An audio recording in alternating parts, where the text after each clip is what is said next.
Olá, meus amigos, minhas amigas. Eu estou aqui para fazer um convite muito especial para que você estude para o concurso da Polícia Federal, especificamente para os cargos de agente, escrivão e papiloscopista 2025. Nós aqui da La Concursos, nós estamos disponibilizando cursos inteiros, completos, atualizados e competitivos para que vocês aí se estudem com uma garantia, estudem com uma eficiência, estudem com material de qualidade aqui na La Concurso. Então nós temos aqui várias playlists, uma playlist completa de língua portuguesa, de raciocínio lógico, estatística, contabilidade, informática, arquivologia, direito administrativo, constitucional, direito penal, legislação com algumas aulas específicas. Ah, professor, então está aqui nessa playlist? Sim, essa aqui temos várias playlists completas, é só você pesquisar no nosso canal da LAC. Detalhe, professor, eu quero material, eu quero estudar de forma organizada. Então, eu faço um convite do fundo do coração para que você ajude esse nosso grande projeto aqui da La Concurso. Por apenas R$ 39,90 você vai ter todo o nosso curso, esse curso, mesmo curso do YouTube, tá? Esse mesmo curso, você vai ter todo o material didático, material de apoio do professor gratuitamente, e você vai ter direito também ao nosso personal coach, que o nosso personal coach nada mais é, nada menos que um planejamento. Cara, papo sério, acredite, confie. Com essa playlist, se você estudar ela de passo a passo, eu tenho certeza que você estará disputando aí vagas neste concurso. Tudo bem? Então venha com a gente, R$ 39,90, você vai ter direito a esse suporte pedagógico. Espero vocês. Valeu, tchau, tchau. Olá, meus amigos, minhas amigas, continuando esse nosso super curso de Manual de Redação da Presidência da República, nós estruturamos em capítulos, né, cada capítulo uma aula específica, e agora a gente chegou no capítulo 5, né? No capítulo 5 nós vamos trabalhar a técnica legislativa e atos normativos, né? Ou seja, quais são as orientações do manual em relação à técnica legislativa e atos normativos, né? Capítulo 5 do manual. Tudo, né? Claro, a gente vai aí 100% a fonte da nossa aula é do próprio manual. Inclusive, nessa aula nós iremos aportar até o manual no PDF e lá nós vamos ministrar a aula, tá? Direto ao assunto, né? Fazendo uma breve ajuda à memória, uma introdução do que nós iremos trabalhar nesse capítulo, nós temos aqui, né? A técnica legislativa entre si, né? Tópicos da técnica legislativa, então diversos tópicos, né? Apostilamento, que é destinado aí à gestão de recursos humanos, né? Atos normativos, lei ordinária, lei complementar, lei delegada, medida provisória, decreto e portaria, né? Sem muita demora, vamos direto aos atos normativos, né? Olha quantas janelas abertas aqui, né? Pronto, aqui, ó. Técnica legislativa. Então, a técnica legislativa, nós iremos ministrar essa aula, tá? Opa, né? Não foi aqui. Tem que dar um ESC, né? Vamos lá, de novo aqui. Isso, né? ESC aqui. Não sei o que aconteceu aqui. Calma, professor. Muita calma aqui. Pronto. Tá? Pronto, agora vai. Né? Agora vai. Agora nós vamos. Pronto aí, né? Tem que ter um pouquinho de paciência, né? Senão. Isso, tá aí, né? A técnica legislativa. Vamos ampliar esse zoom aqui. Para que o aluno aí tenha. Tá? Professor, aqui não é para ampliar o zoom, professor. Vamos aqui novamente. Mas que é isso, professor? Não corta não, deixa direto aí. Pronto, ó. Você tem que apertar o CTRL e mais a barrinha de rolagem, né? Técnica legislativa, vamos colocar aqui na página certinho, né? E ato normativo, capítulo 5, objeto da nossa aula aqui, né? Técnica legislativa. O que vem a ser, gente, assim, a técnica legislativa, né? Deixa eu só regular certinho aqui a paginação. Bacana, né? Regulei aqui a paginação. Então, nós temos aqui a técnica legislativa, nada mais é o quê? Que uma sistematização. Tá? Então, aqui nós iremos trabalhar diversos pontos importantes em relação à sistematização da edição de normas. Ah, professor, desde a organização de artigos, incisos, capítulos, seções, livros, exatamente, a gente vai estudar aí em detalhes essa sistematização para elaboração de normas, né? Então vamos lá, né? Então a técnica legislativa é uma recomendação que a gente tem que ter o quê? Um sistema, uma sistematização, né? E essa sistematização, nós temos aqui dois tipos de sistematização. Nós temos uma sistematização em lei interna, né, e a externa. O que vem a ser a interna, né? A compatibilidade teológica e a ausência de contradição lógica. Então, olha aí, a sistematização interna. E a externa, professor, é a estrutura da lei. É o formato da lei, como ela vai se apresentar para o seu público, né? Este aqui é um assunto que é muito interessante para mim, né? Eu gosto muito desse tipo de assunto aqui. Primeiro que eu tive uma experiência na Casa Civil, né? Eu tive uma experiência na Casa Civil do Governo do Estado do Mato Grosso. Tive diversas experiências também aí em relação ao Governo do Estado do Mato Grosso na edição de leis, né? Então eu tive a oportunidade aí de redigir algumas leis, né? Algumas legislações. E é exatamente isso, gente. Isso aqui ajuda bastante, né? Ajuda bastante a edição dessas leis, né? Olha lá, interna, né? O que vem a ser, né? Palavra-chave, tá? A sistematização interna da lei é o quê? Evitar a contradição. Além de evitar a contratação, trata-se do quê? Do conteúdo em si da lei. Tá? Trata-se do conteúdo em si da lei. Tá? Então, o texto da lei ela tem que ser claro, não pode ter contradição e muito menos o quê? Ela tem que ter o quê? Ela tem que ter coerência e coesão do texto. Não pode ter contradição, evitar todo o tempo. Por quê? Porque uma lei contraditória, nós temos o quê? Nós temos diversas aí consequências em relação a isso, né? Podemos fazer injustiça, o texto não fica claro, fica difícil a aplicação da lei. Tá? Então isso aí é tranquilo. Vamos lá, né? Tem-se uma contradição lógica, né? Então temos três tipos de contradição. Se, por exemplo, a conduta autorizada pela norma A é proibida pela norma B. Pô, o que é isso, né? Então uma lei, tá? Olha a importância e a responsabilidade do legislador. Por isso que existe um manual, né? Então existe todo um controle da lei. Então a lei A autoriza, a lei B proíbe. E aí, qual lei você vai seguir?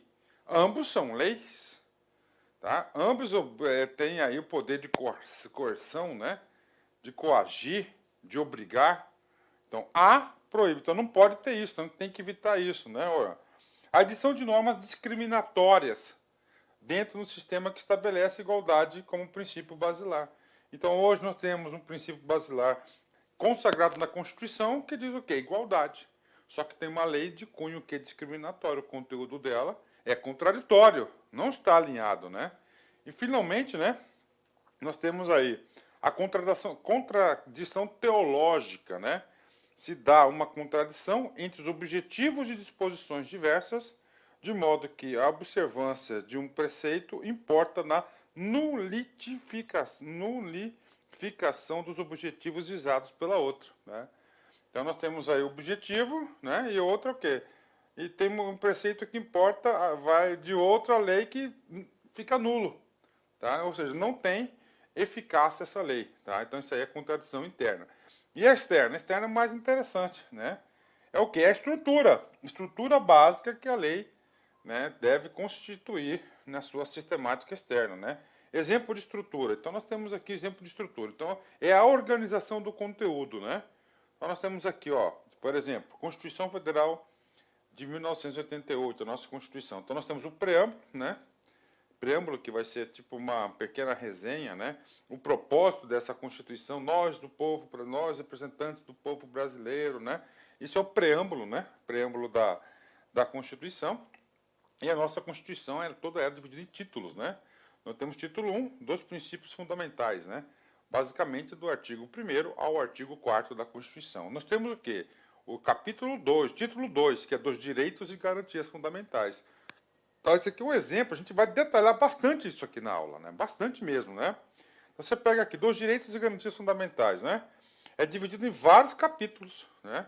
Um capítulo exclusivo, que é basicamente o artigo 5º, dos direitos e deveres individuais e coletivos, né, vai tratar sobre esse assunto. Capítulo 2º, dos direitos sociais, a relação de emprego. Tá? Capítulo 3º, da nacionalidade. 4º, dos direitos políticos. E 5º, dos partidos políticos. Olha a organização, né? Então, isso que é a sistematização externa. Calma, isso aqui é só a introdução. A gente vai explicar cada item desse com vários exemplos, né? Tenho certeza, se você acompanhar essa aula daqui até o final da aula, você vai ter uma compreensão bastante clara em relação às leis, né? Ó, título 3º, da organização do Estado. Aí vamos lá, da organização política administrativa. Capítulo 2, da União. 3, dos Estados. 4, dos municípios, ó, da organização política administrativa, né? Isso aqui é o que? É geral em relação ao assunto, né? Ó, ao assunto o quê? Ao assunto da organização do Estado. Dentro da organização político-administrativa, né? Aqui a gente está falando do Poder Executivo, nós temos a União, que é o federal, nós temos os estados e os municípios. Observem que ele usou cada um em um capítulo específico, né? Outro capítulo, 5, ó, do Distrito Federal e dos territórios, tá? E aí, professor? São dois assuntos? Dois assuntos, né? Ele criou uma seção só para falar do Distrito Federal, ó, seção 1, e seção 2, ó, somente para falar dos territórios. Capítulo 6, da intervenção, o 7º, da administração pública, né? E assim por diante, ó. Vamos subir aqui, ó, da administração pública, né? Da administração pública, nós temos, né? Nós temos aqui, ó, disposições gerais, dos servidores públicos, tá? 3, né? Ó, dos militares, dos estados, do Distrito Federal e dos territórios, e das regiões e assim por diante. Então, isso é a sistematização interna. Isso aqui é a parte introdutória, nós iremos detalhar isso, tá? Esse tipo de organização. Vou trazer vários exemplos de leis, né? Então, a sistematização, ó, das leis mais complexas observa o seguinte esquema básico, né? Tá, professor, qual que é o esquema básico de organização que nós temos aqui? Roteiro, tem que estar no caderno, né? Você tem que anotar, ó, assuntos grandes, né? Ó, livro, né? Ó, primeiro, livros. Olha, ó, livros, né? Aí nós temos aí, ó, 2, ó, títulos. Agora, são assuntos gigantescos, né? Ó, depois você subdivide ó, o livro 1, livro 2, livro 3, né? Você tem o título, né? Aí do título você vai subdividir, tá? Você vai subdividir em capítulos, ok? Depois, ó, seções e subseções.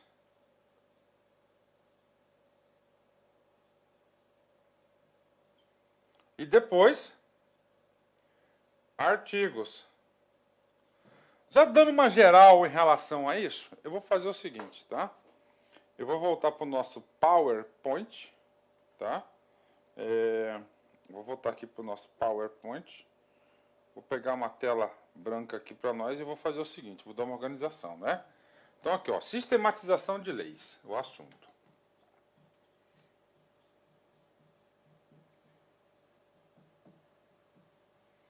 Ó, sistematização legislativa.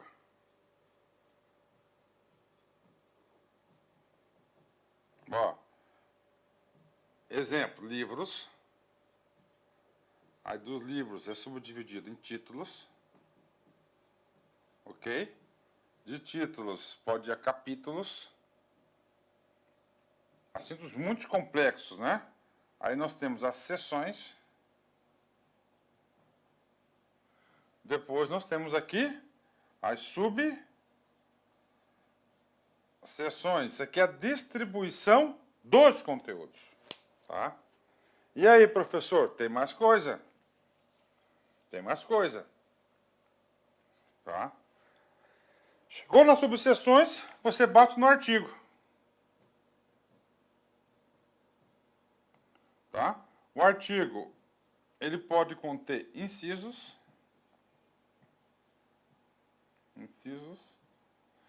Ele pode conter, olha aí, né? Parágrafos. Aí. Pronto. Aí. E aqui tem mais um pouco, a gente vai estudar já já. Olha aí. Tem que estar na cabeça do aluno, cara. né? Sistematização legislativa, ó. Livros, né? Aí a gente tem outra forma, a gente ser livros, ele pode colocar parte. Ó, parte, tá? Vou colocar livro, ó, parte. A parte geral, parte especial. Por exemplo, o Código Penal tem parte geral e parte especial. A gente vai chegar nessa parte, ó. Tá? Partes, né? Vou colocar entre aspas aqui, ó. Ó, tá? Então, sistematização. Então, isso aqui é uma técnica legislativa, tá? É uma técnica legislativa, né? Opa, vamos lá.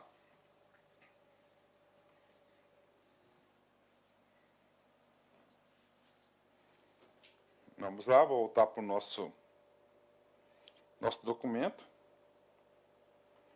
Aí, né? Ó. Falamos, agora a gente fala do artigo, tá? Do artigo, tá? Primeira coisa que o texto traz, coisa básica, eu já sabia disso, tá? Como que você se escreve do artigo de 1 ao 9? Primeiro que não é 1 ao 9, é de 1 ao 9, né? Então, olha só.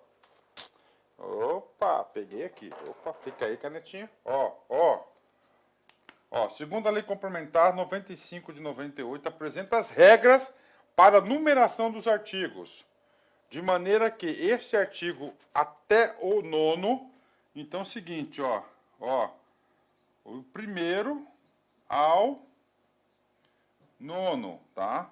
O 9 deve adotar a numeração de artigos, né? De maneira, até o artigo 9, deve adotar a numeração ordinal.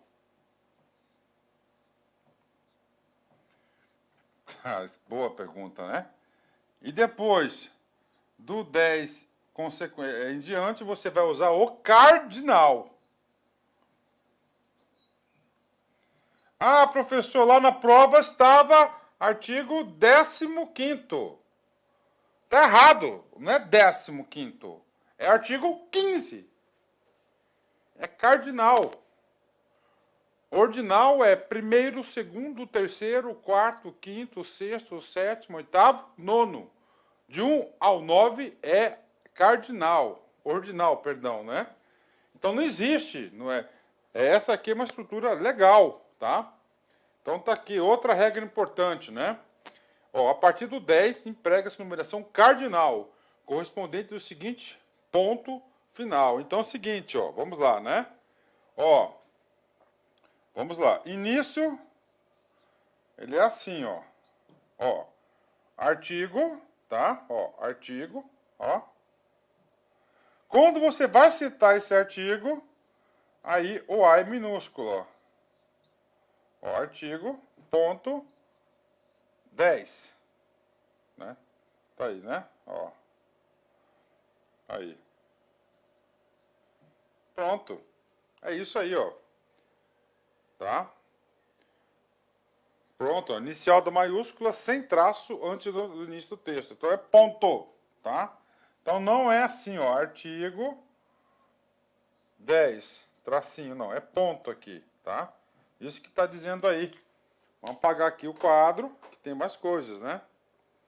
Ó, maiúscula, os textos dos artigos serão iniciados pela letra maiúscula, encerrados com ponto, né? Com ponto final, exceto quando tiver incisos, né?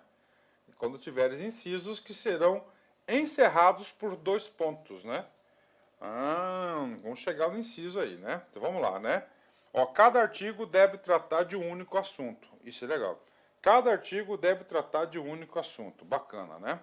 Cada artigo deve tratar de um único assunto. Ok, fechou, né? Então, o que eu falo, cara? Né?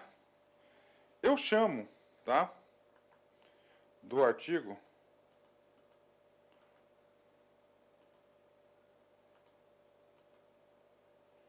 Eu chamo o artigo, ó, o artigo. Todo o artigo. Ó, todo o artigo, tá? Ele tem uma cabeça. A cabeça do artigo. Tá? É a cabeça. É a ideia central. Cada artigo recomenda-se que tenha apenas um assunto a ser tratado naquele artigo, tá? Aqui fala, ó, conterá exclusivamente, né, ó, um único assunto, tá? Esse único assunto do artigo é chamado de caput. Tá aí, ó, caput, tá? Um único assunto, caput, né? Eu já vi muitos alunos, né, falar o caput, professor. O que é esse caput? Porque o cara faz a situação, né, a citação, né? Segundo, né, o artigo 37, caput da Constituição Federal. Ou seja, se você pega o artigo 37 da Constituição, tá aqui, eu vou pegar ele aqui na minha Constituição aqui de consulta rápida, né? Ó, vou pegar aqui o artigo 37, meus amigos, ó. Ó, os artigos 37. Aliás, eu vou pegar aqui direto aqui na... Vou pegar direto aqui na internet. Professor, né? Olha, a tecnologia é bom por isso, ó. Constituição, tá aqui, ó. Ó. Tá, vamos pegar outro aqui, ó. Tá, o artigo 60, tá? Qual que é o caput? Caput, né? Ó, a cabeça, isso aqui, ó. A Constituição poderá ser emendada mediante proposta, 2 pontos, tá? Então, esse aí é o caput, né? É a cabeça do artigo, né? Só que olha o tamanho desse artigo. Olha como é que ele é organizado. 2 pontos, né? Ó. Quem pode fazer a emenda? Ó, 1, 2, 3. 3 situações podem fazer as emendas, né? À Constituição Federal, né? Aí nós temos os parágrafos, né? Os parágrafos vão tratar de assuntos referentes ao cabeça do artigo, né? Ó, tá? Então, esse aqui é o tamanho do artigo, né? Então, quando o cara coloca, tem 5, né? Ó, o artigo 61, tamanho do bichão, tá? Então, nós temos isso. Então, o caput, né? É o quê? A cabeça do artigo, né? A cabeça do artigo. Vamos voltar lá na nossa... Opa! Então, tá aqui, a cabeça do artigo, né? É o conteúdo básico, né? Tá aqui. E esse caput aqui deve ter o quê? Assunto... Vou colocar aqui, ó, tá? Ó. Ó, assunto. Tratar de um único assunto, ó. De único assunto. Quando você tem um artigo, gente, que trata de dois assuntos, fica confuso, cara. Entendeu? Ah, isso aqui eu não quero. Pronto. Então, tá aí, ó, tá? 2 assuntos, né? O artigo conterá exclusivamente a norma geral, o princípio, as medidas complementares e as exceções deverão ser expressas no meio de parágrafos. Tá aí. Então, tá aí. Então, olha só. Então, a ideia central é no artigo. Professor, eu tenho 2 exceções. Cara, né, as exceções, as particularidades, né? As complementações da ideia central deverão ser retratadas por meio do parágrafos. Então, você tem um artigo, tem os parágrafos, né? Vamos lá. Quando o assunto requerer discriminações, o enunciado comporá o caput do artigo e os elementos de discriminação serão apresentados de forma de incisos. Olha aí. Quando o assunto requerer, qual assunto? Aquele que está no caput do artigo. Requerer discriminações, né? O enunciado comporá o caput do artigo e os elementos de discriminação serão apresentados de forma de incisos, né? E aí, professor? Cara, sem querer, a gente viu um exemplo desse. Vamos aqui, ó, tá? A Constituição, ó, olha aqui, tá? Deixa eu perguntar para você, qual que é a cabeça desse artigo aqui, do artigo 60? É fácil, a cabeça do artigo 60 é tudo isso aqui. Ah, professor, e esse inciso? Esses incisos aqui, tá? Compõem o caput. O caput, né? Compõe. Ó, 2 pontos, né? É a discriminação, enumeração, ó. A Constituição poderá ser emendada mediante proposta. 2 pontos. 1 terço, no mínimo, dos membros da Câmara dos Deputados e do Senado. Ok, né? 1 terço, ó. Tá? 2, do presidente da República, né? 3, de mais de metade das assembleias legislativas das unidades da federação, manifestando cada uma delas pela maioria relativa dos seus membros, né? Ou seja, quais são as hipóteses de emenda à nossa Constituição? 3. Então tá aqui, tá enumerando, tá complementando. Então, isso aqui, ó, Artigo 60, né? Tá aí. Professor, quando eu quero me referir ao inciso 2, como é que você vai escrever? Você vai colocar o seguinte, né? Ó, você vai colocar aqui, ó, Constituição Federal de 88, vírgula, artigo 60, vírgula, inciso 2º. Pronto, tracinho, e você faz a anotação. Olha aí, fica bonito o texto, né? Então, isso aí. Então, essa aí é a estrutura, né? Para você entender a lei, né? Você estudar por leis, né? Eu falo porque eu sou professor de legislação aqui, eu adoro estudar por leis, né? Então, eu tenho todo esse cuidado, né? Voltando aqui, tá?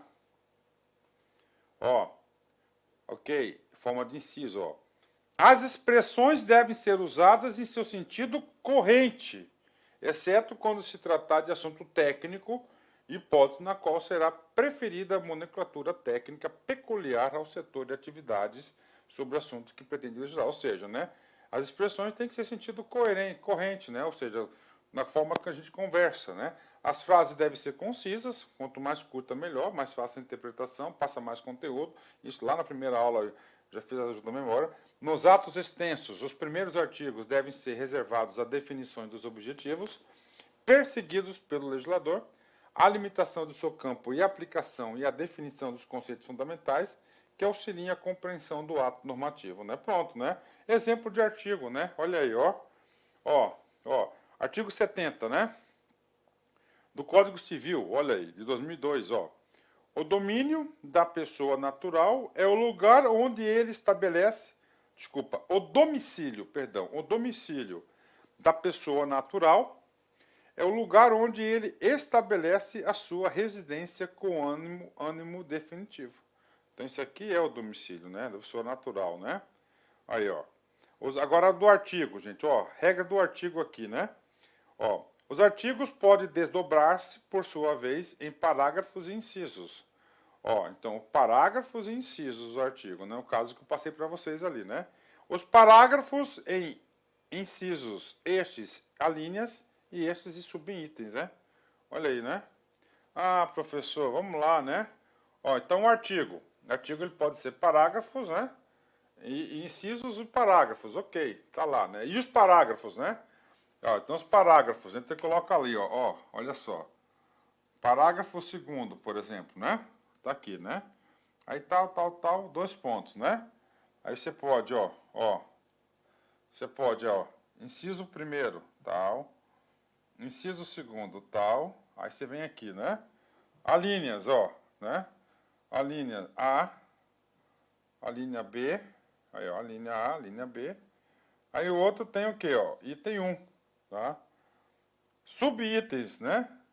Aí você tem aqui, ó, 1A, por exemplo, e vai embora, né? Aqui, ó, forma de organização e sistematização da norma. Olha aí, gente, ó, tá? Da norma, né? Quando você vai subdividindo os assuntos, né? Haja assunto para escrever, né? Então, isso aqui é importante, cara. Se fosse cobrar desse assunto, eu cobraria coisas assim, porque, pô, requer, no mínimo, né, que o servidor público aí conheça a estrutura da lei, né? A formatação da lei. Parágrafo, né? Coisas básicas sobre o parágrafo, né? Vamos lá, o parágrafo constitui a técnica legislativa de imediata divisão de um artigo. Ó, imediata divisão do artigo. Quando o artigo ele tem incisos, é porque ele subdividiu o conteúdo do caput, da cabeça, né? O parágrafo sempre foi, numa lei, disposições secundárias. Olha aí, ó. Então você tem na cabeça, tá? A disposição central, tá? O parágrafo é a disposição secundária. E no parágrafo, né? Qual que é o assunto do parágrafo? Ó, ele em que se explica, modifica a disposição principal. Ele pode tratar uma exceção, né? Então vamos lá, cadê aquele que eu coloquei aqui, ó? Vamos pegar aqui, ó. Ó.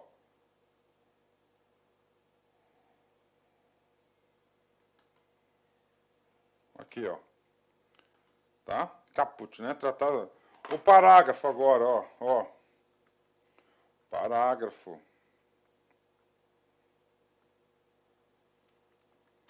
Ó, ele é secundário.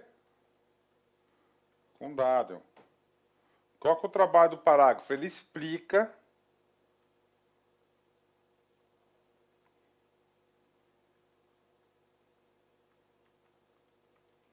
explica, modifica, ok? Detalha quem? O caput. Caput, está aí. Essa é a função do parágrafo, gente. Essa é a função do parágrafo, né? Professor, qual que é a representação dele, né? O parágrafo, a representação, ó, aqui, ó, signo sectios, né? Em português, o sinal de seção com corte, tá aí, ó. Esse aqui é o parágrafo, né? Ó. Essa aqui é a representação dele, parágrafos, né? Tá aí.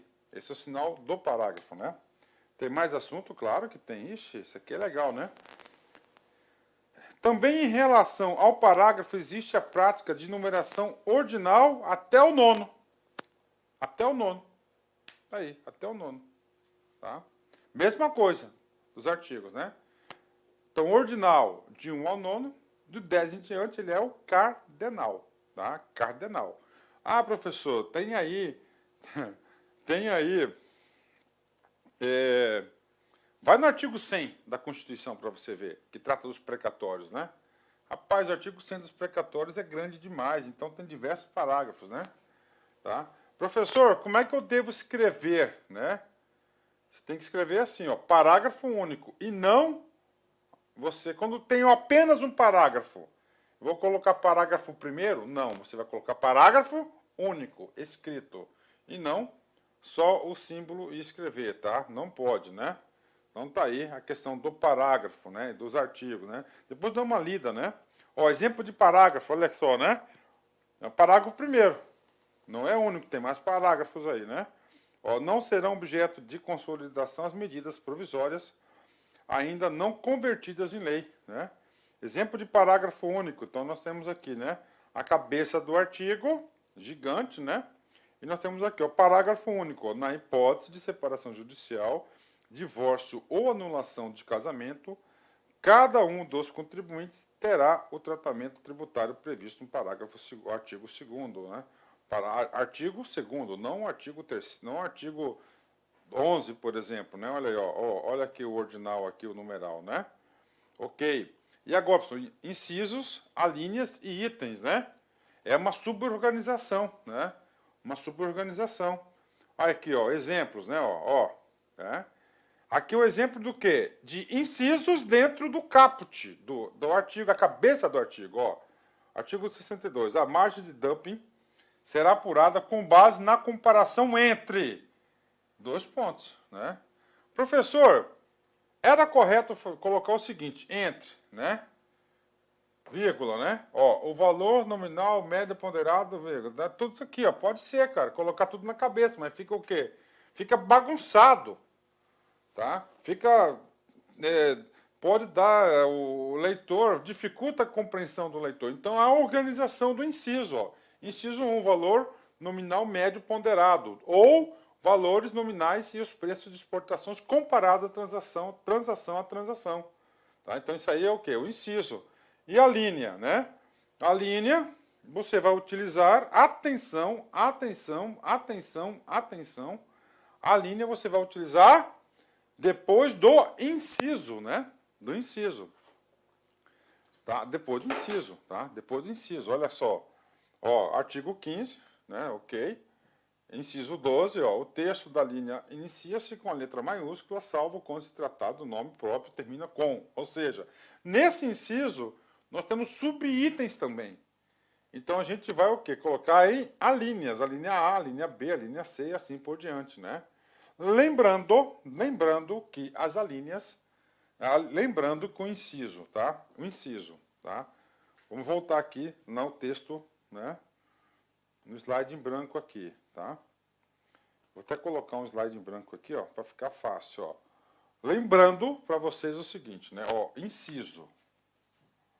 Ó, inciso. O inciso, ele cabe. Dois pontos, né? Primeiro, para complementar o caput. Tá? Então, vai lá, artigo, tal, dois pontos. Aí coloca inciso 1, inciso 2, inciso 3 e assim por diante, tá? 2. para completar os parágrafos. Tá? Então você vai estar lá, vai ter, ó, parágrafo 2º, por exemplo, aí vai inciso 1, inciso 2 e assim por diante, tá? Então tá aí. Então, inciso, né, ele pode completar o conteúdo, a ideia central da cabeça do artigo, né? E o parágrafo, ele pode também completar a ideia do parágrafo, né? Então tá aí. Pô, cara, legal demais isso, cara. Isso aqui ajuda a gente até a organizar nosso próprio texto, né? Sistematizar, né? Muito interessante isso, né? Voltando lá, a ideia do inciso, né? Inciso não, das alíneas, né? Voltando à ideia das alíneas. Ó, tá lá, né? Ó, então a linha, aqui, no caso, o inciso que compõe o artigo, alíneas, né? Tá? Vamos lá. Os itens são desdobrados em alíneas e são representados por números cardinais. Tá? Números cardinais, espaço em branco, 1, 2, né? O que é isso aqui, né? Vamos lá, vamos mostrar para vocês, ó. O desdobramento de uma alínea. Números cardinais, 1 ponto, 2 pontos, tá? Olha aí, então temos aqui, né, a cabeça, nós temos os incisos, o inciso nós temos o quê? Ó, para obtenção da precisão, né, empregar a data das seguintes formas, né, tá aqui, ó. Nós temos a linha e a subdivisão das alíneas, nós temos aí, tá, o item, ó, 1, 2, né, 1, 2 e assim por diante, né, bacana, né. Agrupamento de dispositivos, né? Agrupamento de dispositivos. O que acontece isso, né? Nós temos 10 artigos que tratam de competência comum, por exemplo. 10 artigos que tratam de competência comum. Então você cria uma seção no ato colocando competência comum. E esses 10 artigos que tratam da competência comum serão agregados nessa seção, por exemplo. Isso é a organização de uma lei. Isso que a gente vai trabalhar nesse agrupamento aqui. Então, nós vamos trabalhar exatamente esse agrupamento. É uma sistematização externa, né, do texto, do ato normativo. Né? Nós vamos combinar, é uma praxe e a técnica legislativa muito comum. Né? Aí nós vamos para cá, ó, exemplo aqui, ó, seções, né? De baixo para cima. Ó. Então nós temos aqui, ó, seções, né? Ó, seções é o menorzinho, ó. Seção, tem subseção, é antes, né? É um conjunto de artigos que versam sobre o mesmo tema. Por exemplo, ó, da sociedade conjugal e das pensões, né? Ó, nós temos o quê? Uma seção, todos os artigos nessa seção vão tratar dessa temática, da sociedade conjugal e das pensões. Professor, aí nós temos o quê? Outras seções. Nós vamos agrupar na onde? Capítulos, né? Olha, capítulos. O capítulo é formado por um agrupamento de seções ou de artigos, né? Da designação de seu nome, que serão grafados em letras maiúsculas, ó, sem o uso de negrito, tá? Identificados por algoritmos romanos, ó. Olha que coisa legal. Então aqui, vamos voltar aqui como é que é a formatação. Então nós temos aqui, ó, a seção, ó, vamos lá. A seção é um conjunto de artigos que versam sobre o mesmo tema. As seções são iniciadas por algoritmos romanos, ó, 2, grafadas em letras iniciais maiúsculas, ó, seção, tá? Da sociedade conjugal e das pensões, e das demais minúsculas em negrito. Em negrito. Em negrito. Eventualmente, as seções subdividem-se em subseções e terão iniciado da mesma forma, né? Ou seja, aqui nós podemos colocar aqui, ó, tá? Só para você ter uma ideia bacana aqui, ó, tá? Seção 2. Então nós podemos criar aqui, ó, letra maiúscula, ó, seção 1, para tratar o quê? Da sociedade conjugal. E podemos ter nesse caso aqui a subseção 2 das pensões. Super organizadinho, né? Fica até fácil de estudar, fica até fácil de dar aula quando temos isso, né? Então, isso aqui é o quê, né? Então, a subseção faz parte da seção e as seções fazem parte dos capítulos. Dos capítulos, né? E os capítulos fazem parte da onde? Vamos lá, já sabe, já passei, ó. Do quê?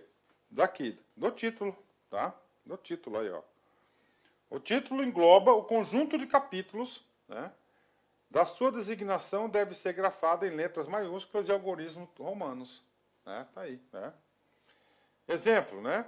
Título 5, da defesa do Estado e das instituições democráticas, né? Ó, tudo em maiúsculo, tá vendo? Tudo maiúsculo, exemplo, né? E agora o livro, né? Livro, né? Temos aí, ó, as leis mais extensas, como os códigos de conjunto de títulos, são reunidos em livros, né? Podendo estes ser agrupados em parte, né? Que pode ser classificado em parte geral e parte especial. Exemplo de livro, olha aí, né? Ó, parte geral, livro 1, né? Das pessoas, aqui é o Código de Processo, Código Civil, ó. Então, livro 1, parte geral. Ixi, vai embora, gente, vai embora, né? Tá certo? Temos aí. Aí nós temos outro exemplo aqui, ó. Por exemplo, Código Penal. Nós temos parte geral, que vai do artigo de 1 ao 120, tá? E nós temos a parte especial do Código Penal, que é o quê? São os crimes que formam parte do item do artigo 121 em diante. Tá? Do 121 em diante. Então, essa estrutura aqui. Essa estrutura, né? Do livro, tá? Essa estrutura do livro. Especificação, gente, ó. Temática simplificada, tá? Por exemplo, aqui, ó, exemplo, ó, competência para propor. Tá lá, né? Ó, incumbe-se os ministros de Estado a proposição de atos normativos conforme as áreas da... É um resuminho, ó. Ele coloca a letra maiúscula, né? Em cima, negritada, né? Porque é o quê? Mas especificação temática simplificada. Tá? Não é dividida em títulos, em artigos, subseções aí, e dá uma visão clara para o aluno, né? Para o leitor, aliás, né? O leitor, né? Ou pode ser adotada a especificação temática do conteúdo de grupo de artigos ou de um artigo mediante denominação que preceda o dispositivo, grafada em letras minúsculas, em negrito, alinhada à esquerda, sem numeração. A especificação temática simplificada, ao contrário do livro, não comporta a regra de utilização de preposição de, tá? De, do livro, né? Das não sei o que, ali, ó. Não tem a regra da preposição. Critérios de sistematização, né? Ou seja, para você, né, agrupar em títulos, capítulos, seções, subseções, você tem que ter um critério, né?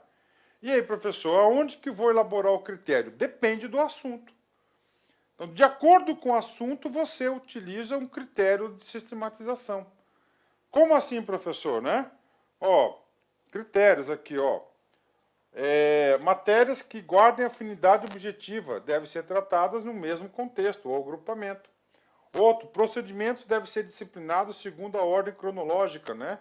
Segundo a ordem cronológica, nós temos o quê? A sistematização das leis processuais, da petição inicial, da contestação, do não sei o quê, da decisão interlocutória, recursos e assim por diante. Ele vai passando, né, a sequência, né? A sistemática da lei deve ser concebida de modo a permitir que ela forneça resposta à questão jurídica a ser disciplinada. E institutos diversos devem ser tratados separadamente. Tá? Vamos lá. Ó, classificação segundo bem dos tutelados, né? Temos aí, né? Ó, parte especial, ó, título 1. Ó, olha aí, né? Parte especial, que estão falando de quem? Do Código Penal, né? Ó, título 1. Dos crimes contra a pessoa. Título 2, dos crimes contra o patrimônio. Vai embora, dos crimes, ó. Parte espacial, né? Outra classificação aqui, ó. Segundo os institutos jurídicos e as relações jurídicas. Parte especial, ó. Livro 1, das obrigações. Aí vem modalidade de obrigações, transmissão das obrigações, ó, do procedimento. Aqui a regra da preposição, né? Atos unilaterais. Classificação segundo a ordem cronológica de procedimento, ó, tá? Procedimento aqui já é o quê? Isso aqui já é o processo, né? Processo, né? Ó, processo de conhecimento e cumprimento de sentença, procedimento comum, né? Ó, livro 1 vai tratar desse assunto, aí vai detalhar, ó. Processo de conhecimento, ó, Começa pelo quê? Procedimento comum, aí vem as disposições gerais, petição inicial, improcedência liminar do pedido, da audiência da conciliação e da mediação, da contestação, é tudo processual, isso aqui é a ordem cronológica de um processo, né? Ok? Tá aí, ó. Tá? Ok, próximo assunto, né? Tópicos da técnica legislativa. Tá? Aqui a gente vai falar alguns assuntos importantes da técnica, para você interpretar a lei. Tá? Então vamos lá, são alguns recursos, né? Vamos lá, técnica. Primeiro, alteração normativa, né? O que acontece? Você tem uma lei. Essa lei não vai ser eterna, né? Essa lei ela vai passar por quê? Por adaptações, ela vai ser revogada um dia, pode ter certeza, ela vai ser alterada um dia. Então tem que seguir regras, né? Alteração da norma. O artigo de alteração da norma deve fazer menção expressa ao ato normativo que está sendo alterado, conforme a formulação apresentada nos exemplos a seguir. Vamos lá. Artigo 1º. A Lei 11.350 passa a vigorar com as seguintes alterações. Olha aí. Aí vem artigo 1º, tá? O decreto, vamos lá. O decreto 350 passa a vigorar com as seguintes alterações. Vai embora. Tá, aí, ó. Tá, nós temos aí, ó. Tá, então isso aqui é alteração. Pode, mas tem que ser expressa. Qual o dispositivo que você quer alterar? Tá? Não pode ser vago, né? Tá? É vedado dispor sobre alterações de mais de uma norma no mesmo artigo. Tá? Então, se você tem, igual aqui, ó, são leis aqui correlatas. São 2 artigos, cada artigo para uma lei. Você não pode colocar alteração de 2 leis, o conteúdo de alteração de 2 leis em um artigo. É um para cada um. Tá? Alteração parcial do artigo. Sim. Tá? Você pega lá, por exemplo, o parágrafo faz parte do artigo? Faz. O inciso faz parte do artigo? Faz.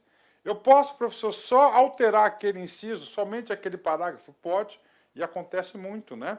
Qual que é a técnica legislativa que traz o manual no sentido para alterar a alteração parcial do artigo, né? É muito simples, ó. Vamos lá, por exemplo, alteração parcial, exemplo de alteração do dispositivo. Então ele fala o seguinte: neste caso concreto aqui, ele queria alterar apenas o parágrafo 1º. Então, se ele quer alterar apenas o parágrafo pequeno, né? Primeiro, né? Pequeno, né? Ele vai fazer só isso, ó. O artigo 2º, decreto tal passa a vigorar com as seguintes alterações. 2 pontos, entre aspas, né? Artigo 1º. Esses pontinhos aí significa que não vai ser alterado. O texto a ser alterado é apenas o 1º, ó. O ministro de Estado, chefe da Casa, não precisa você reproduzir novamente, somente aquela parte que vai ser alterada que você coloca no corpo do texto. Somente isso. Ó, NR, né? Tá? E coloca a palavrinha NR. Pronto, né? E agora, professor? Agora nós temos aqui o Instituto da Republicação, da Republicação e da Retificação, né? Tá? Aí, ó. Aí eu falo para vocês que na minha vida de gestor, né? E quando eu militava lá na Secretaria de Educação, cara, eu passei por um processo de publicação, né? Vou contar o caso aqui para vocês entenderem, cara. Então, estava tendo a greve dos professores, cara. O Sintep é um sindicato bastante organizado, né, cara? Eu devo muito a eles, cara, porque eles fizeram melhorar a qualidade do meu serviço. Cobrança, né, cara? É muito bom isso, cara. Muito bom, né? Então, vamos ao caso, né? Então, né, o governador, na época, era o governador Blário Maggi, né? Eu era da Secretaria de Educação, eu era o chefão lá do RH. E nós fizemos nossos estudos e a gente podia conceder a categoria parte daquilo que ela estava reivindicando, né? E para conceder o benefício, nós tínhamos que ter uma lei, tá?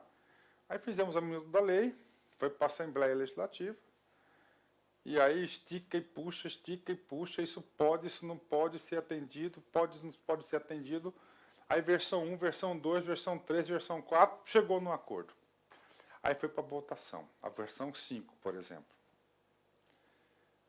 A versão 5 foi votada. Só publicaram a versão 4 no Diário Oficial. Eu falei, puta que pariu, desculpa a palavrão, gente. E agora? E agora, cara?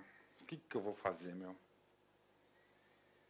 Cara, vou entrar com processo legislativo. Vou ser mandado embora dessa merda aqui, pô.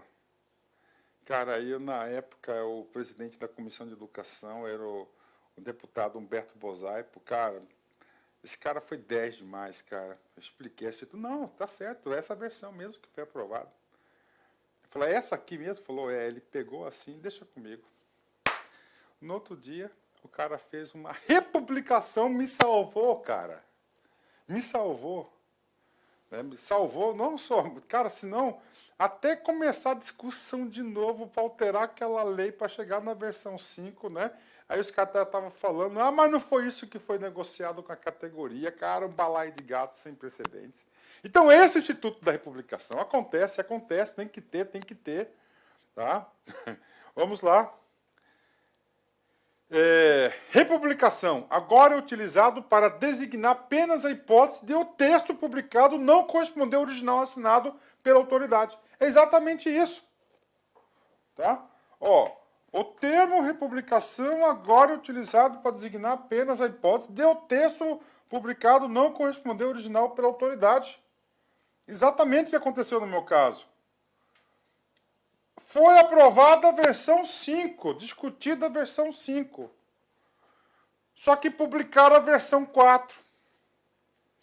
O que tinha de diferente? Mais palavrinha só, pouca coisa. Tipo 3% do tempo. Mas não era, cada palavrinha tem um impacto, uma coisa diferente. Para consertar isso foi o tal da republicação. Graças a Deus, cara. Graças a Deus, né? Tem isso aí. Não teve nenhum rolo, não teve nada. Foi exatamente isso que aconteceu. Não se pode cogitar essa hipótese, não se pode cogitar o que? A republicação, tá? Essa hipótese por motivo de erro. Tá? Erro. Já com texto no documento subscrito pela autoridade ou muito menos por motivo de alteração na opinião da autoridade. Não, se houve erro, é outra coisa. Não vai ser... O erro vai ser a retificação, né? Considerando que os atos normativos somente produzem efeitos após a publicação do Diário Oficial, ou mesmo no caso de republicação, não se poderá cogitar a existência de efeitos retroativos, né? Com a publicação do texto corrigido, né? Então não pode ter aí, não tem aí, não pode ser retroativa a republicação, tá? Cara, isso aqui acontece, cara. Pelo amor de Deus, cara. Acontece mesmo, cara. E não é por maldade, não, cara. Vamos ler esse cara aqui, muito legal, né? Correspondência com aquele subsidiário. Já a retificação refere os casos em que o texto publicado corresponde ao texto subscrito pela autoridade, mas continua um lapso de manifesto. A retificação requer nova assinatura das autoridades envolvidas e, em muitos casos, é menos conveniente do que a mera alteração da norma segundo o procedimento do artigo 17.1, que é o 17.1 lá atrás, né? Que é a alteração dos incisos, tal, que tem que ter um projeto de lei, toda uma tramitação, né? Grande. Então, isso aqui é a retificação, tá? Então, tem republicação e a retificação. Na retificação, aí já há a necessidade do quê? De nova assinatura de quem? Nova assinatura do cara lá. Da autoridade competente, das autoridades competentes envolvidas, né? Tá. Pronto, né? Vamos falar agora de apostila, né? Apostila. Primeiro, apostila é uma ferramenta exclusiva para a gestão de recursos humanos, tá? RH, tá lá, né? Gestão de pessoas, né? E dispensa nova assinatura da autoridade e subscreve no ato originário, tá?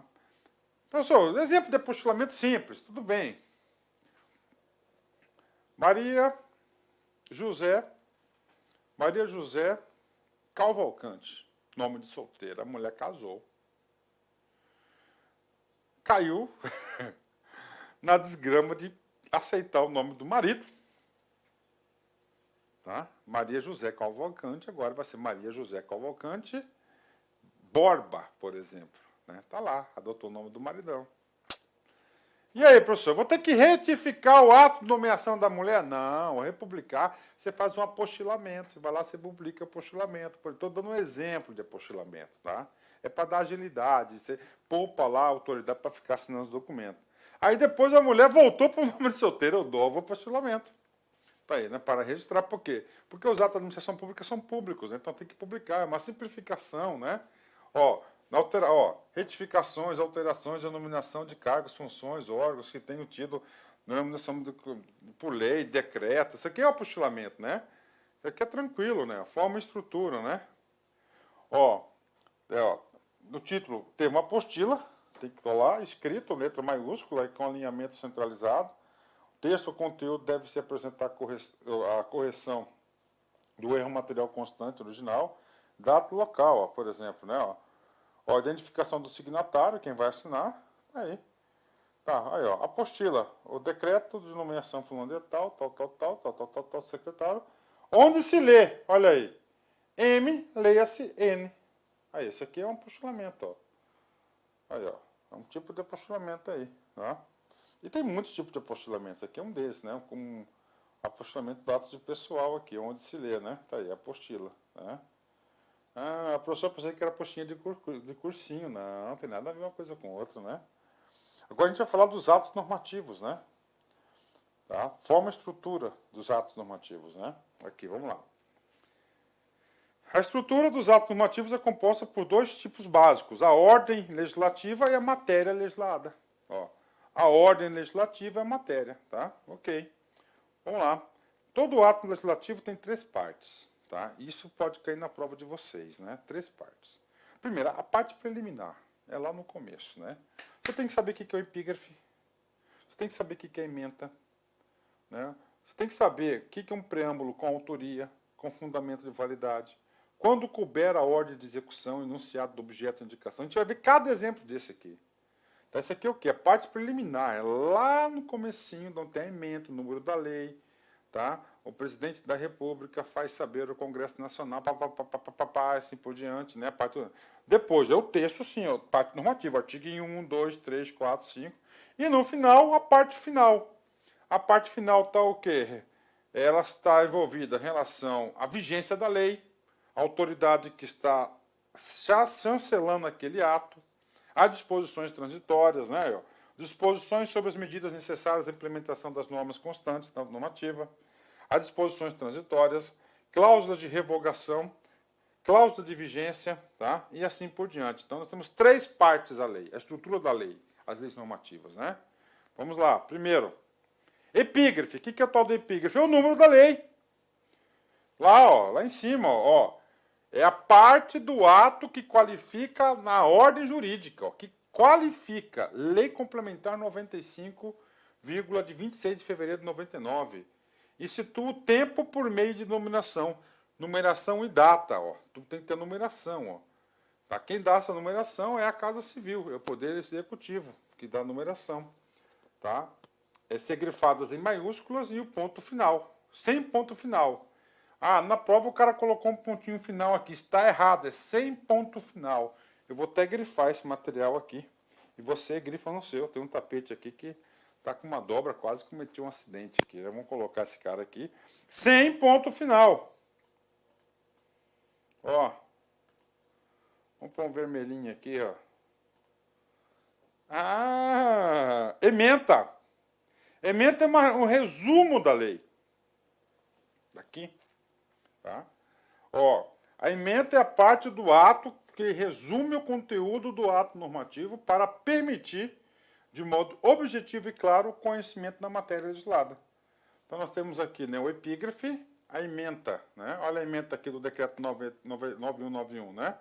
Estabelece as normas e as diretrizes para elaboração, redação, alteração, consolidação, encaminhamento de propostas de atos normativos ao presidente da República pelos ministros de Estado. Está aí, claro, né? Está aí.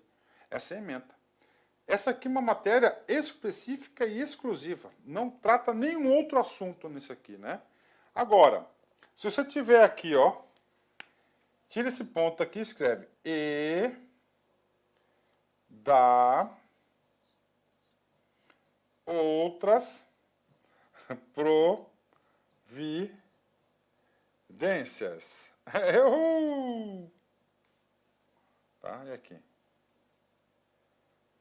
Eu chamo esse e da outras providências, principalmente em leis, tá? Tá? Principalmente de ato de carona.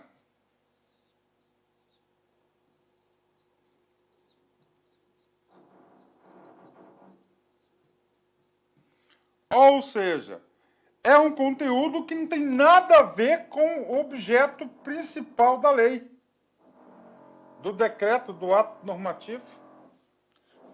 Acontece que quem teve a iniciativa da lei, quem redigiu a lei, já está sendo aprovada uma lei. Eu vou pegar uma carona e colocar este assunto lá nas disposições finais e transitórias. Carona. Por que eu vou fazer isso? Porque esse aqui já está negociado, já tem um processo legislativo em andamento. Se for fazer um outro projeto legislativo para aprovação desse outro dispositivo, vai ser um pandemônio. Está aí. E dá outras providências. Tanto é que nessa edição, presta atenção aqui, em síntese contida pela emenda, deve resumir o tema central ou a finalidade principal da lei. Ponto. Deve-se evitar, portanto, mencionar apenas um tópico genérico da lei, acompanhado da expressão e da outras providências. Tá? Deve evitar e da outras providências, que somente em atos normativos de excepcional extensão, com multiplicidade de temas e paralelemos a questão não expressa tão pouco relevante se estiver relacionada com os demais temas explícitos da emenda. Está aí. Tá? Então, deve evitar aí o tal de dar outras providências, né? Agora, isso aí não acontece muito em decreto, dar outras providências. Acontece muito na onde? Em leis de carreira, tá? Leis, né? Leis aí, acontece muito isso, né? Aí, né? Preâmbulo, professor. O que é o preâmbulo? É a identificação da autoridade que está editando aquela, o presidente da República, no uso das atribuições que lhe confere o artigo 62 da Constituição, adota a seguinte medida provisória com força da lei. Tá, então você tem o epígrafe, você tem a ementa, você vai ter o preâmbulo da medida provisória, por exemplo, né? Preâmbulo de lei. O presidente da República faça saber que o Congresso Nacional decreta e eu sanciono a seguinte lei. Tá? O preâmbulo aí, Nós temos que ter o quê? O nome da autoridade do cargo que se encontra investido a atribuição constitucional. Deve se fundar, deve ser sempre, negrito e maiúsculo, né? Vamos lá, tem mais preâmbulos aqui, outro exemplo de preâmbulos aqui, né? O presidente da República, no uso das atribuições que lhe confere o artigo 84, caput, inciso caput, a cabeça do artigo, né? Incisos 4 e 6, a linha A da Constituição, e tendo em vista o disposto da Lei Complementar 95, decreta. Aí, preâmbulo do decreto, né? Então, ele coloca a necessidade de quê? A necessidade da menção do ato legal, que a administração pública, nós vimos na aula passada, que ela só pode fazer aquilo que está previsto em lei. Então, o preâmbulo tem que trazer a força normativa que está subsidiando, está dando amparo para a edição desse ato. Tá? Então, tem que trazer. Todos eles trouxeram, todos os exemplos aqui, né? Fundamento de validade, elaboração de decretos, né? Isso aqui é uma coisa de decreto autônomo, né? Objeto e o âmbito da aplicação, né? Objeto da lei e o âmbito da sua aplicação, que eu chamo de abrangência, sempre deve constar nos primeiros artigos. Vamos lá, objeto. Esta lei disciplina, a recuperação judicial. Pronto, objeto da lei. Aí, tá? A recuperação extrajudicial e a falência do empresário e da sociedade empresária, doravante os referidos simplesmente como devedor. Aí, objetivo da lei. Tá? Aplicação da lei. Essa lei não se aplica, olha, né? Pronto, né? Pronto, aí, isso aqui é, legal demais, cara, né? Fecho da lei ou do decreto, né? O que é o fecho da lei do decreto? Lá no finalzinho, tá? O encerramento.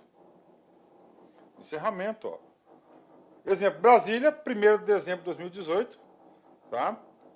190 a independência da República e 130 da independência da República. Está aí, Existe a tradição de colocar no fecho das leis e decretos referência à contagem dos anos da relação dos dois acontecimentos marcantes de nossa história.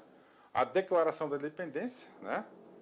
Da Independência, 7 de setembro de 1822, e da Proclamação da República, no dia 15 de novembro de 1885, por Marechal Deodoro da Fonseca, né? E da independência foi para Dom Pedro I, né? Então, é o fecho da lei. Tá aí, né? Matéria legislada, corpo da lei, é o conteúdo, né? Já é o conteúdão, tá? Aí você tem que colocar as regras de artigo, as regras de inciso, parágrafo, a linha, tá vendo? Ó? É o conteúdo, tá? É o conteúdo na tradição legislativa brasileira. Agrupamento de dispositivos, nós já falamos sobre isso. O que é isso? É a organização da lei, pela sistemática, por livros, títulos, capítulos, né? Tem lei que o assunto é pequeno, não tem título, não tem capítulo, não tem nada, né? Tá? Então aí, ó, parte geral, ó, das pessoas, aqui é o Código Civil, ó, tá vendo, ó? O Código Civil, né? Agora vamos entrar nos assuntos muito interessantes, ó. Cláusula de revogação. Quando que uma lei deixa de existir? Somente quando outra lei assim o desejar. Quando outra lei instituir no seu texto, uma lei mais recente, o que? Uma cláusula de revogação. Essa revogação ela pode ser expressa ou ela pode ser tácita, né? Isso aqui é muito utilizado lá, muito cobrado na lei de introdução do Código Civil. Tá? Vamos lá. Cláusula de revogação. A lei complementar 95, né, a cláusula de revogação podia ser específica ou geral, né? Podia ser, né? Desde então, admite-se somente cláusula de revogação específica, expressa, né? Dessa maneira, atualmente é vedado o uso de cláusula revogatória assim expressa. Revogam-se disposições em contrário, tá? Essa aqui é tácita, né? Tem que ser dessa é vedado o uso de cláusula revogatória assim expressa, ó. Assim expressa, ó. Revogam-se as disposições em contrário, né? Olha aí. Então nós temos aqui, né? A revogação. Tá? Então o que está falando aqui? Ó, quando ela é pontual, tá? Ela é específica, né? Ó, ela é específica. Específica. Oh, vamos escrever certinho aqui, ó. Específica, né? É quando cita o ato que vai ser revogado expressamente, tá? Eu vou colocar lá do direito civil aqui, ó. Ela pode ser expressa ou ela pode ser tácita. O que é expressa? Quando ele fala a lei tal é revogada, ou ele quer revogar só um artigo da lei tal, o que ele fala? Ele faz o seguinte: revoga-se o artigo 35 da lei tal. Essa é a revogação expressa. Eu sou fã da revogação expressa, né? Porque você vê uma coerência do legislador, do legislativo, né? O controle das leis, né? Todo esse controle das leis, né? E a revogação tácita é essa merda aqui. Ó, revogam-se as disposições em contrário. Ou seja, você vai ter que julgar que aquele artiguinho está afetado ou não pela lei. Aí dá muitas interpretações, muitas interpretações. É ou não é? Né? Isso afoga o judiciário em relação a isso, né? Será que isso vai ser afetado pela revogação dessa lei? Né? Então, aí, ó, revogam-se as disposições em contrário, tá? Então nós temos aí revogação, né? Então eles querem aqui. Então a revogação tácita, segundo essa lei complementar 95, não é mais permitida, né? A revogação é específica quando é precisa o ato normativo e outros dispositivos que ficam revogados, né? E aí vamos trazer exemplos aqui, ó, de revogação, tá? Olha aí, ó, exemplo de cláusulas de revogação específicas, olha aqui. Artigo 4º, fica revogado o decreto tal. Pronto, isso aqui é expressa. Ó, fica revogado inciso tal do artigo do caput do artigo tal, do anexo tal, entendeu? Aí, no caso aqui, ele revogou todo o decreto. Aqui ele revogou parte do decreto, né? Aí, ó, parte do decreto, né?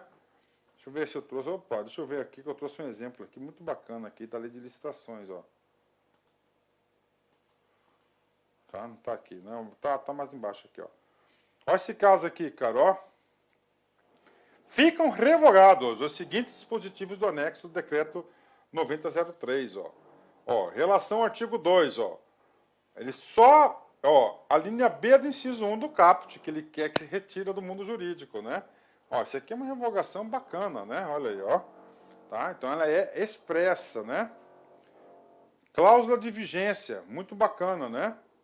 O que é a cláusula de vigência? Quando a lei passa a existir, né? Passa a valer. Né? Por exemplo, o novo Código Civil ele demorou 2 anos, salvo engano, aí, para fazer valer, né? Para dar um tempo para que a sociedade tenha conhecimento da nova norma em vigor. Mas, regra geral, a cláusula de vigência, é o último artigo, ele fala: essa lei, esse decreto entra em vigor na data da sua publicação, porque publicou é um princípio de validade dos atos, né? Inclusive dos atos jurídicos, das leis, né? Então tá aí. Só que nós temos lá, né, a lei de introdução das normas de direito civil. Quando for omissa a cláusula de vigência da lei, a lei começa a vigorar 45 dias após a data de sua publicação. Tá aí, né? Ó, cláusula padrão. Esta lei entra em vigor na data de sua publicação. Tá? Então, mas pode ter aí outras datas específicas. O legislador que vai definir qual que é o prazo para entrar em vigência o quê? O dispositivo. Tá? Vou pegar um exemplo aqui para vocês, ó.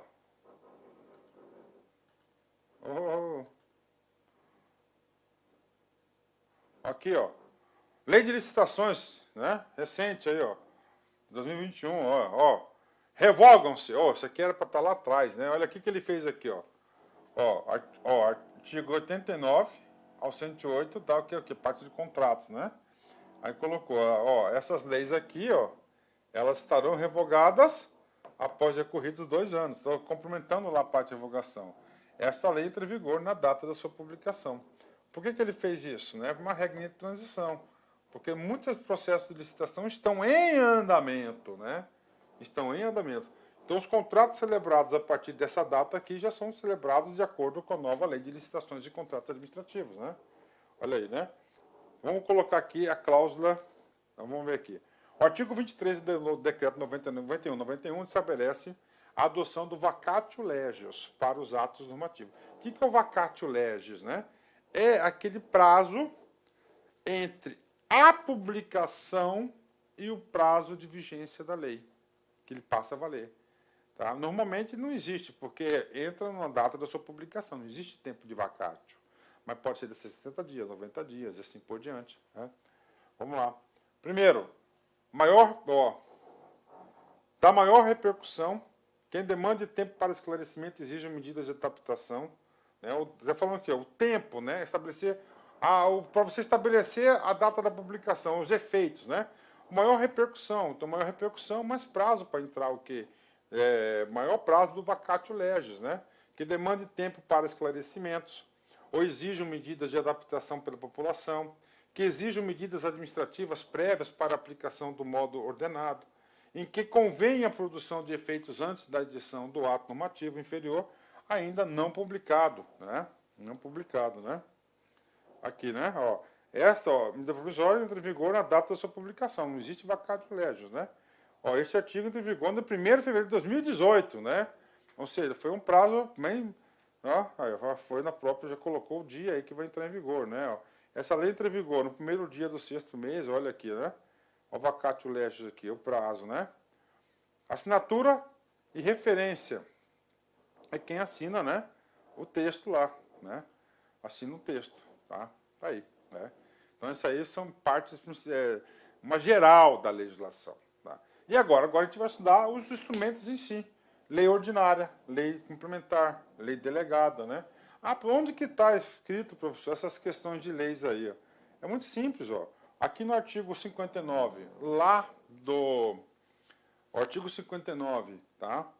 Lá da Constituição Federal diz o seguinte, ó, olha aqui, ó. O processo legislativo compreende a elaboração de emendas à Constituição, tá? Leis complementares, leis ordinárias, leis delegadas, medidas provisórias, decretos legislativos e resoluções, né? Parágrafo único. Lei complementar disporá sobre elaboração, redação, alteração e consolidação das leis. Olha aqui, ó, lei complementar. Professor, qual que é essa lei complementar aqui?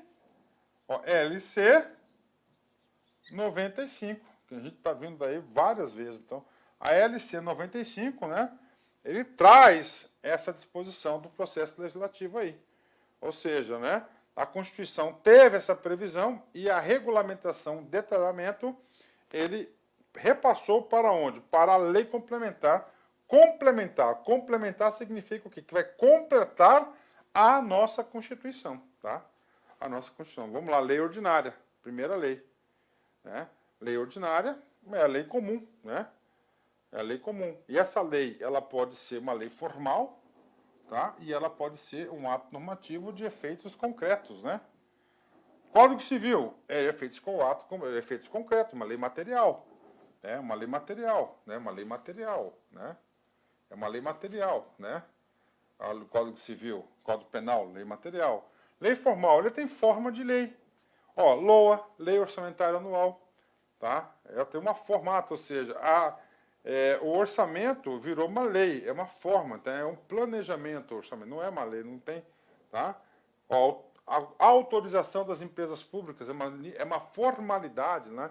O artigo 37, o caput, o inciso aqui, ó, 19, ele fala, né? Serão autorizadas a criação de empresas por lei. Por lei, entendeu? Por lei. Então é uma lei formal, tem forma. Então, a lei ordinária ela pode ser formal, ela pode ser material, né? Eu, sinceridade, não sei por que isso está aqui, né? Objeto de lei. Né? Objeto de lei, a lei ela é bastante ampla. Você tem as competências aí, né? As competências que cada um tem para poder fazer a iniciativa das leis, né? Lei complementar, né? A lei complementar, ela vai complementar a Constituição. Professor, qual que é a diferença, professor? Né? Qual que é a diferença, professor, da lei ordinária e da lei complementar? Primeiro, os dois são leis. As duas são leis. Só pode utilizar a lei complementar, a terminologia lei complementar, se a Constituição Federal, se as Constituições estaduais, se as leis orgânicas dos municípios, no texto lá falar a lei complementar tal coisa, como eu falei agorinha. Aí você vai usar a lei complementar. Ah, professor, eu quero usar a lei complementar porque é mais bonito, Vitinho. Não, tá errado, meu filho. Para com isso. Não faça isso. Tá? Não faça isso. Tá? Lei complementar você utiliza quando, no texto da Constituição Federal, da Constituição Estadual e das leis orgânicas, assim a desejarem, você usa. Pronto. Mas os dois são leis, que dá direitos, obrigações, deveres e assim por diante. Qual que é a diferença de um para o outro? Já falei, primeiro que tem que estar lá na lei complementar, né? Segundo, é o quórum a ser apresentado, né? É o quórum, tá? Por exemplo, ó, na lei complementar, o quórum é, ó, maioria absoluta da casa.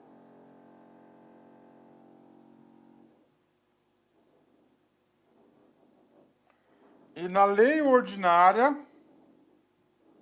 maioria simples.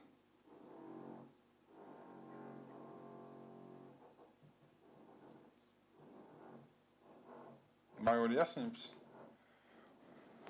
Professor, qual que é a diferença da maioria absoluta da maioria simples? Né? É o quórum. Vamos supor que uma Assembleia Legislativa tenha 24 deputados. Tá? Então é o seguinte, no regimento interno fala assim, para iniciar as sessões, há necessidade da maioria dos membros presentes. Se é 24, então a maioria serão 13. Se nós tivermos 13 deputados na casa, já poderemos tornar aberta a sessão. Tá? Tornando aberta a sessão, vamos colocar que tem um projeto de lei ordinária. Então, no projeto de lei ordinária, ele fala o quê? Maioria simples, né? Então, dos 13 presentes, tá? 7 pessoas votaram a favor do projeto. Ele foi aprovado por maioria simples, lei ordinária. Agora, nessa sessão que tem 13 pessoas, tá? Nós tivemos o seguinte, 12 aprovaram o projeto e um um votou em branco, se absteve da votação. Então teve 12 votos a favor, nenhum contra e uma abstenção, 13 pessoas. Ele não vai ser aprovado, por quê? Porque o quórum para aprovação da lei complementar é um quórum qualificado. E esse quórum qualificado é maioria absoluta, ou seja, 50% mais um.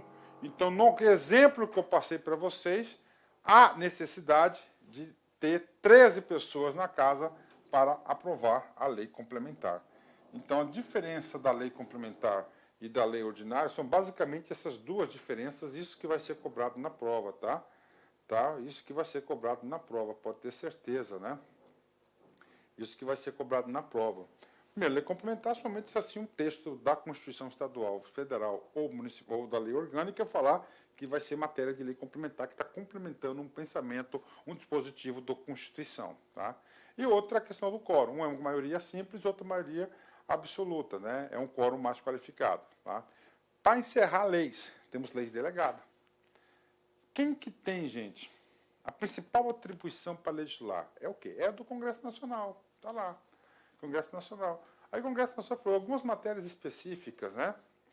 Eu vou delegar esse poder de legislar para o quê? Para o chefe do Executivo. Para ele legislar, né? Para ele legislar. Então ele criou lei delegada. Só que a burocracia é tão grande da lei delegada que isso não acontece na prática, né? Por que não acontece na prática? Porque é muita burocracia, cara. Muita burocracia para fazer uma lei delegada. Então não faz. O cara é melhor ir lá e editar uma medida provisória. Pronto, uma canetada. Não tem que discutir nada, tem que ter autorização, não tem que ter nada. Acabou. Então isso é a lei delegada, tá? Então vamos lá. A lei delegada é o ato normativo elaborado e editado pelo presidente da República em decorrência da autorização do Poder Legislativo.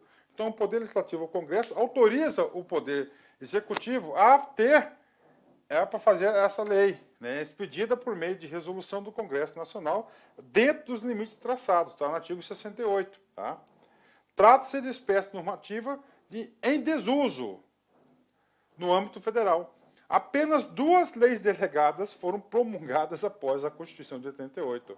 A Lei Delegada número 12 e a Lei Delegada número 13, de 92, de Fernando Collor de Mello, que tratavam de assuntos de pessoal ainda, né, de servidor público, né? Então isso é a lei delegada, né? Por que está em desuso, professor? Porque o cara vai lá e mete uma MP. Não tem que ter resolução do Congresso, autorização do Congresso, limites, porcaria nenhuma, né? Aí nós temos aqui, ó, a medida provisória, tá? A medida provisória também está no escopo da legislação, é para caso de relevância e urgência, né? Aí nós temos aí um escopo, o que pode, o que não pode ser objeto de medida provisória, também previsto na Constituição, artigo 62, né? Não cabe aqui a gente detalhar esse assunto aqui da medida provisória, né? Por exemplo, aqui, a medida provisória tem por objetivo, basicamente, a mesma matéria das leis ordinárias. Contudo, não podem ser objeto, isso aqui é importante, ó, de medida provisória. A medida provisória não pode versar sobre esses assuntos aqui, ó. Vamos dar uma lida aqui que eu quero dar uma recordada também nisso aqui, ó. Então, não pode ser objeto de medida provisória assuntos, matérias em nacionalidade, cidadania, direitos políticos, partidos políticos e direito eleitoral. Ah, professor, o presidente pode editar uma medida provisória para editar as regras eleitorais? Não pode, porque essa matéria não pode, tem que ser lei, tá? Ó, direito penal, processual penal, processo civil, não pode também MP. Organização do Poder Judiciário, do Ministério Público, da carreira e da garantia de seus membros, não pode ser objeto da provisória. Planos plurianuais, PPA, diretrizes orçamentárias, orçamento e créditos adicionais suplementares, ressalvada a abertura de crédito extraordinária, o qual é expressamente reservada à medida provisória, no artigo 167, parágrafo 3º da Constituição. Aquelas que visem a detenção ou ao sequestro de bens de poupança popular ou de qualquer outro ativo financeiro. Aquelas reservadas à lei complementar. Então, que cabe lei complementar não pode medida provisória, né? Ó, já disciplinado em projeto aprovado pelo Congresso Nacional e pendente de sanção ou veto do presidente da República. Então, a matéria já foi aprovada. O senhor está aguardando a sanção ou veto do presidente. Não pode ser objeto de medida provisória aquela matéria, né? Aprovação de código e regulamentação de artigo da Constituição cuja redação tenha sido alterada por meio de emenda constitucional promulgado no período compreendido de 1º de janeiro de 95 até a promulgação da emenda 32 de 11 de setembro de 2011. É um caso bem específico. Então, esses assuntos aqui não podem ser objeto, tá, de medida provisória. Vai ter que ser lei normal, né? Decreto, tá? Decreto, né? Daqui um decreto, aí você tem que entender. É um decreto legislativo ou um decreto do Poder Executivo? Neste caso, dessa matéria específica, é um decreto do Presidente da República, do Poder Executivo. No manual anterior, ele tratava decreto legislativo. Está até aqui, ó. Na versão do manual da Presidência, optou-se por não discorrer a respeito do decreto legislativo, por se tratar de ato normativo de competência exclusiva do Congresso Nacional. Então, o decreto legislativo, as normas de edição e expedição ficam a cargo do Poder Legislativo. Aqui é o do quê? É do Executivo. Primeiro, quem que pode decretar? Apenas chefe do Executivo. Tá? Aí eu vou ampliar. Prefeito, governador e presidente da República. Tá aí, ó, chefe que pode editar o decreto, né? Aí, né? Aí nós temos aí, ó, decretos singulares de efeitos concretos, né? Os decretos podem conter regras singulares ou concretas, né? Por exemplo, decretos referentes à questão pessoal, de abertura de crédito, desapropriação, cessão de uso de imóvel, indulto, perda de nacionalidade. Os decretos singulares costumam-se não ser numerados, uma prática que foi abolida com o decreto 91/91. Atualmente, apenas os decretos relativos às questões de pessoal são numerados, né? E também não possui ementa, né? Então, nós temos aí os decretos, né? Decretos regulamentares, né? Essas são das regras. Decretos autônomos, né? Esse aqui é interessante. O decreto autônomo tem o quê? Autorização legislativa. A emenda 32 aqui da Constituição concedeu. Só que o que é o decreto autônomo, né? Como é que funciona, né? Então você tem a lei, tá? E a lei designa a execução dos preceitos da lei pela edição de um decreto. Regra geral, qualquer decreto depende da lei. E o decreto autônomo não depende da lei. É uma exceção que está no artigo 84, inciso 6º. Mas qual que é a matéria do decreto autônomo? Apenas a organização, é tal espécie normativa, contudo, limita-se às hipóteses de organização e funcionamento da administração pública federal, quando não implicar aumento de despesa. Primeiro, não aumento de despesa, né? Nem criação ou extinção de órgãos públicos, tá? Extinção em funções de cargos públicos, quando vagos, né? Aí ele pode ser, tá? Aí ele pode, de extinção de funções, pode ter decreto anônimo, né? De extinção de cargos, pode, desde que os cargos estejam vagos, tá? Vagos, né? Por que isso, professor? Porque, olha só, todo cargo não é criado por lei? É criado por lei. Se todo cargo é criado por lei, esse cargo, para sair do mundo, para ser extinto, regra geral, deveria ter uma outra lei. Não é isso? Agora, então o Constituinte quis dar o quê? Mais eficiência. Então, se esse cargo, tá, ele está vago, não vai ter impacto na vida de ninguém. Então, um decreto autônomo é permitido, permitiu o presidente, o chefe do executivo, a edição desse decreto, tá? Para você aí. Então, esses são o escopo do decreto autônomo, né? Portaria, né? Então, portaria é um instrumento para os ministros e autoridades pedirem instruções sobre a organização e funcionamento do serviço, sobre questões de pessoal e outros atos de sua competência. Então, o ministro e demais autoridades não vão expedir decretos, porque decreto exclusivo do presidente da República. Eles vão expedir o quê? Portaria. portarias. Tá aí. Tá? Portarias. Tá aí. Tá? A estrutura dela é válida, é a mesma estrutura, olha aqui, ó. Né? O epígrafe, tá certo? A ementa, o preâmbulo, o corpo. Aí, ó, é a mesma regra, só que a portaria, né? Ó, parágrafos, tá vendo? Incisos aqui, ó. Tá certo, ó? Aí. Parágrafo único, não pode ser abreviado, ó. Ó, regras o que? De revogação. Ó, regra de vigência, essa portaria, né?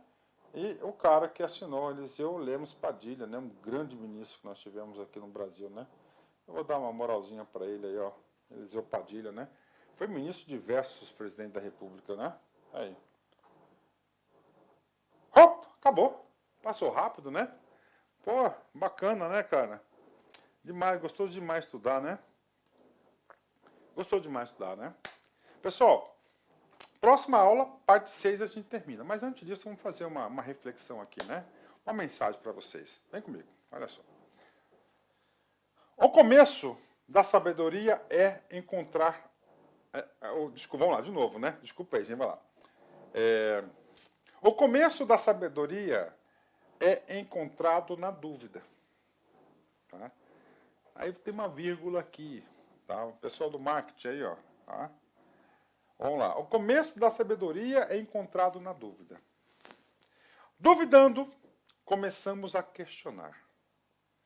E procurando, podemos achar a verdade. Então, está falando de quê, gente? De sabedoria. Olha que coisa interessante, ó. Um momento de reflexão, sabedoria. Todo mundo quer ser sábio, não é isso? Ah, professor, qual que é o caminho da sabedoria? Como que eu vou chegar lá, né? Olha o que diz aqui o Pierre, né? Então, a sabedoria começa você o quê? Duvidando. Duvidar das coisas. Você duvida das coisas, duvidar, né? Duvidando, né? Você vai questionar. Olha, ó. Questionando, você vai ter que procurar a resposta, né? Ó, procurar. E procurando, você encontra a verdade. Ou seja, a sabedoria é a busca da verdade. Mas para você achar a verdade, você tem que passar por um processo de duvidar, questionar, procurar. Isso é ser sábio, segundo Pierre. Bacana, né? Forte abraço, fique com Deus, até a próxima. Tchau, tchau.